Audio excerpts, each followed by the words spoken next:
महाराष्ट्र की आर्थिक राजधानी मुंबई में हाल ही में सामाजिक न्याय एवं अधिकारिता संबंधी स्थायी समिति की तीसरी बैठक का आयोजन किया गया। इस महत्वपूर्ण बैठक में देश भर के कई जनप्रतिनिधियों और अधिकारियों ने हिस्सा लिया, जिसमें डूंगरपुर बांसवाड़ा जिले से सांसद राजकुमार रोत भी पहुंचे थे।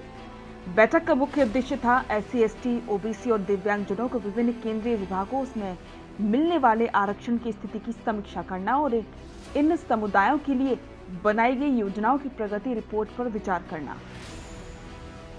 बैठक में खासतौर पर मध्य रेलवे, पश्चिमी railway, Mumbai railway, Konkan railway, national highway authority of India जैसे बड़े विभागों द्वारा अनुसूचित जाति, अनुसूचित जनजाति, अन्य पिछड़ा वर्ग और दिव्यांगजनों को दिए जा रहे आरक्षण के क्रियान्वयन की समीक्षा की गई। इन विभागों ने अपनी प्रगति रिपोर्ट प्रस्तुत की, जिसमें बताया गया कि आरक्षण को लेकर क्या प्रयास हुए हैं, किन पदों पर कितनी भर्ती हुई और किस तरह से दिव्यांगजनों को कार्यस्थलों पर अनुकूल माहौल देने की दिशा में काम किया गया है।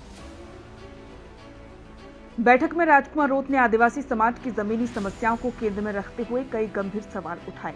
उन्होंने कहा, देश में बड़े संस्थानों और सार्वजनिक उपक्रमों की आज भी आदिवासी, दलित और पिछड़े वर्गों का प्रतिनिधित्व उस अनुपात में नहीं है जैसा कि संवैधानिक व्यवस्था के तहत होना चाहिए।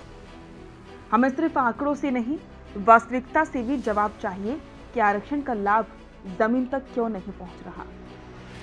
राजकुमार रोत ने यह भी कहा कि रेलवे जैसे विभागों में बड़ी संख्या में पद खाली हैं, जिन पर आरक्षित वर्गों के युवाओं की भर्ती हो सकती थी, लेकिन नियुक्तियां ठप हैं। उन्होंने कोंकण रेलवे और पश्चिमी रेलवे से जुड़े कई मामलों का हवाला देते हुए आरक्षण रोस्टर प्रणाली की पारदर्शिता पर सवाल उठाए। इस बैठक का एक अहम पहलू रहा दिव्यांगजनों के अधिकारों का संरक्षण। राजकुमार रोत ने विशेष रूप से ये मांग उठाई कि रेलवे और हाईवे प्रोजेक्ट्स में दिव्यांगजनों के लिए यूनिवर्सल एक्सेसिबिलिटी सुनिश्चित की जाए, जैसे कि स्टेशनों पर ramp, Braille signage, lift, audio guidance आदि। उन्होंने ये भी कहा कि दिव्यांगजन केवल सहानुभूति के पात्र नहीं बल्कि बराबरी के अधिकारी हैं। हमें उनको नौकरी देने, उनके लिए सुविधाएं बनाने और समाज में सम्मानजनक स्थान देने की जिम्मेदारी लेनी होगी।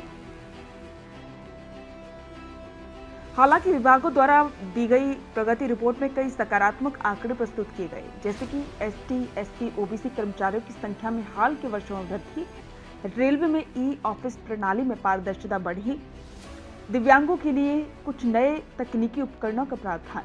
लेकिन राजकुमार रोत और अन्य सदस्यों ने इन रिपोर्ट्स की सीमाएं भी उजागर की।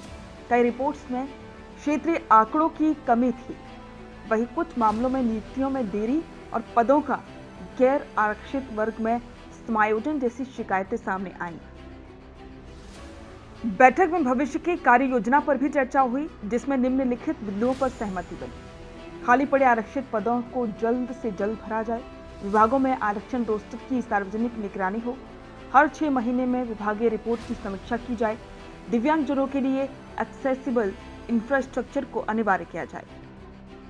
राजकुमार रोत ने मांग की कि सभी विभागों को समावेशिता के क्षेत्र में काम करने वाले संगठनों के साथ मिलकर कार्य करना चाहिए, जिससे योजनाएं जमीनी स्तर पर प्रभावी बने।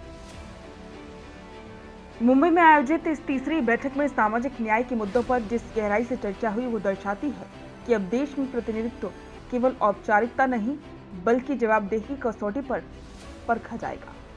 राजकुमार रोत की सक्रिय भागीदारी ने संदेश दिया कि आदिवासी और हाशिए पर खड़े समाजों की आवाज संसद और समितियों में पूरी ताकत से गूंज रही है।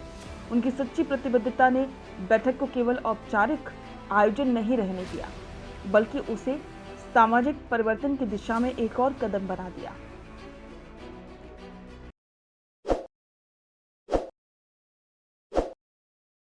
ताज़ा खबरों के लिए विजिट करें द फैक्ट इंडिया की वेबसाइट और डाउनलोड करें द फैक्ट इंडिया ऐप।